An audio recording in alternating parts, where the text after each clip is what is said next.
So let's start with the definition of the term, the terminology. The word, which is a French origin one, comes from Charles de Gaulle. And it was a kind of affirmation of the sovereign power of the states against the beginning of the European community. 1957, the Treaty of Rome, 1958, the beginning of the De Gaulle era. And he was very clear on putting limits on the European those day community. So it was, since the beginning, an attempt to claim or reclaim the sovereign power of each state, in this case the French states, against supranational, supranational, ultranational, cosmopolitan, global attempts to interfere, limit, or contain. So it was, since the beginning, a kind of tension between a specific sovereign state against an international or an outside the states interference. And today, it's back again.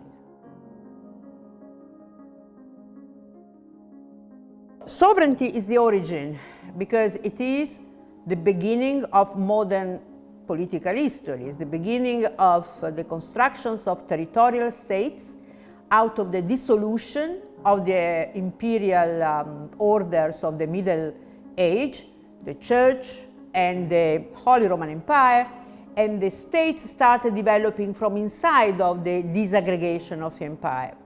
And this affirmation was an attempt to stabilize or to limit the power of the externality and to give the sovereign authority an absolute authority over a territory and the society. So if you read Hobbes, British, connected to the expansion and the colonization, he clearly says that the sovereign states has the absolute power over the people and the territory, the ground, the physical reality of his own jurisdiction. So it is an absolute power in terms of legal, institutional, and coercive power of the law. That is the source. So in order now to claim the going back to that absolute power, there is a kind of ideological message that this power has been eroded and we have to give it back a second choice, a second chance, and in doing so attacking those externalities that are becoming more and more relevant and the state is less powerful.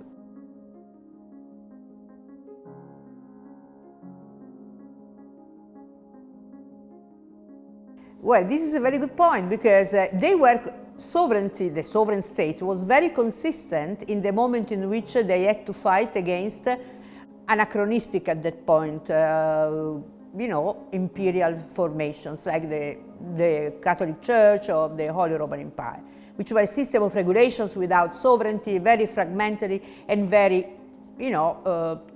very chaotic, not organized, anarchical in some sense. So it makes a lot of sense those days. Now we have a situation that is very different from there.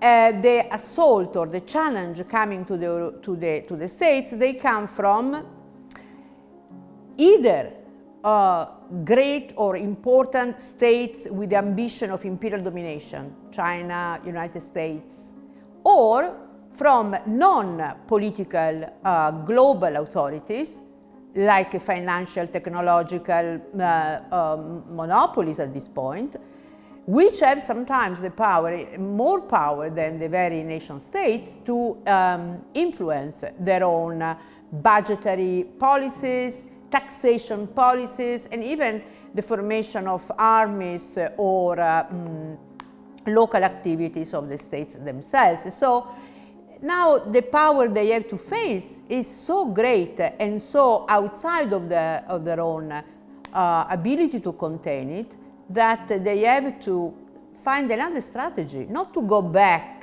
to the single individual states, but to increment the sovereign power by extending the power of one state to other cooperative states.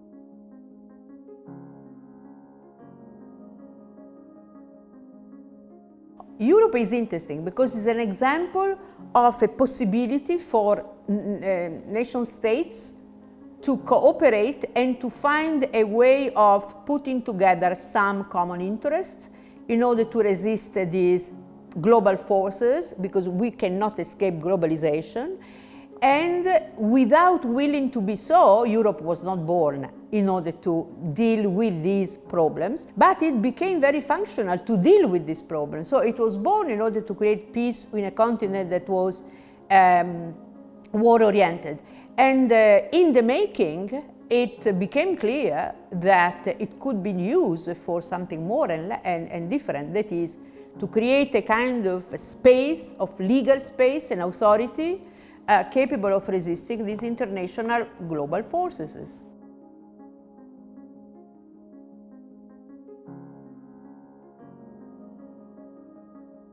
This is the challenge today, because until Europe was capable of strengthening its regulatory unification and able also to impose regulatory limits to the global market. Even the Chinese, they accept our regulation system after all, so it's a global way of dealing without using the states, without using the sovereign power. We have a power without using sovereign power of regulation.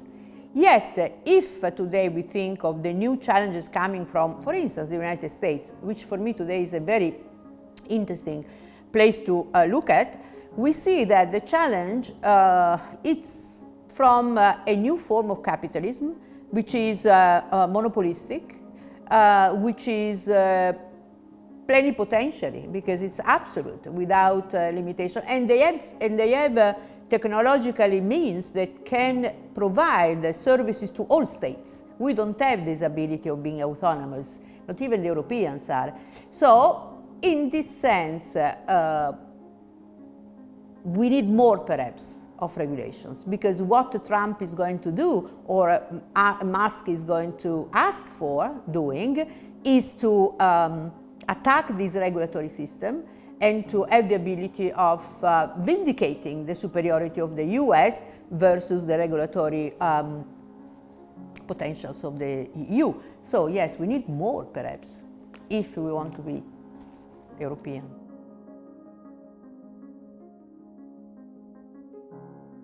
This is an important question. I don't know. There are scholars who think, like Anthony Pagden recently, that in fact history is the history of empires, and there are here and there some pockets of nation states, but the history of empires. So that could be an important chapter to consider.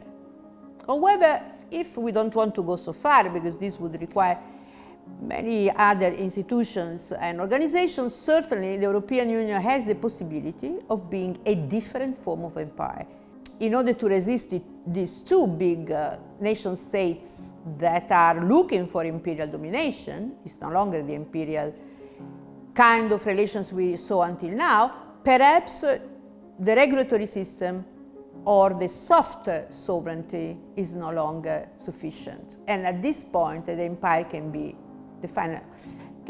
a challenge and an invitation to go beyond the system of regulation and to invent something else if they don't want to become a third empire.